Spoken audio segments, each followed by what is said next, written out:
Well, by now you've heard of deep fakes, but now there are deep realities. And these aren't just videos. They are entire campaigns of misinformation launched by AI. And what's worse, they can be created by anyone with an internet connection in just minutes.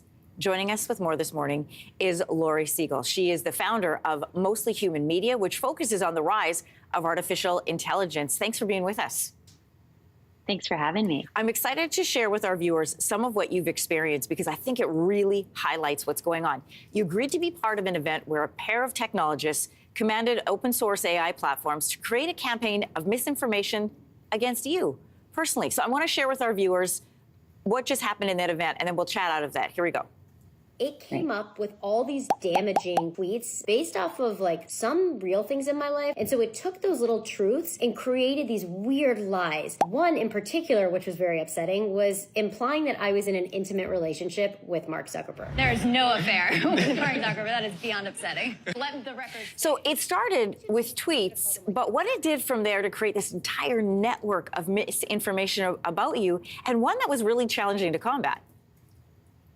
Yeah, it was unbelievable. I mean, I agreed to this. I've always believed in, let's throw ourselves into the fire. Let's show how things can be broken in order to fix them. And so I agreed to allow these technologists who wanted to show some of the dangers of influence campaigns and artificial intelligence to do this.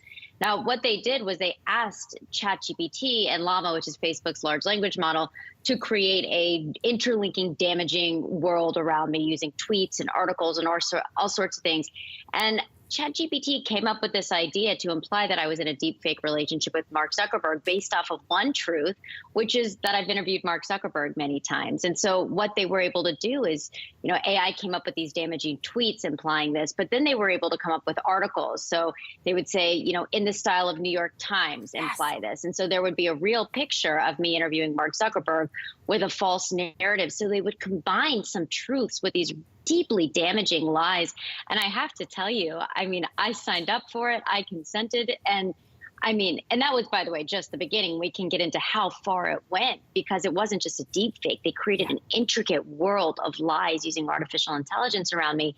And even though I knew it was fake, I remember sitting on stage and just thinking, this is humiliating. This is really embarrassing. So now imagine that if, applied to a politician, God, a child, and bullying. So it was very eye-opening. Yeah, I want to share with people a little bit about what you're just talking about, because your voice was also deep faked to create a faked, leaked phone call that allegedly occurred between you and Mark Zuckerberg. Here's a listen to that. This is where things started getting even more scary. They deep faked my voice and they made it seem like it was a private phone call between me and Mark Zuckerberg that got leaked. And this AI voice that was mine, but it was speaking words I didn't say. Hey Mark, look, I've been thinking about it and I think we should stop seeing each other. I really like you, but if people found out about it, my career would be over. Your face in that event says everything. Even though the audience knew that everything they were seeing is fake, you could see it. You're noticeably uncomfortable at certain moments of this audio. And then you later mentioned you felt feelings of shame, like real emotion. Where did that come from?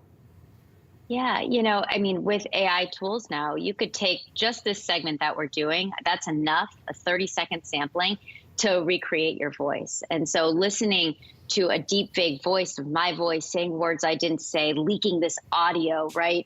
And it's fake audio. I felt this need, even though I was sitting in front of journalists and policymakers, to be like, this isn't true. This isn't true, even though it was set up very clearly that this isn't true.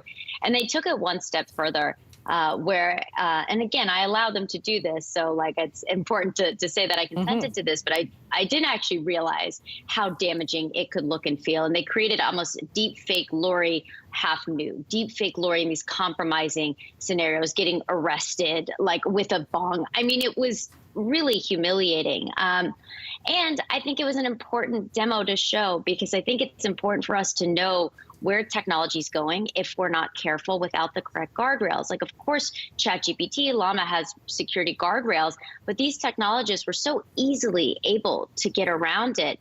It was really eye-opening. And I think we have to think about that as we're heading, into an election, as we're, parents of children in school.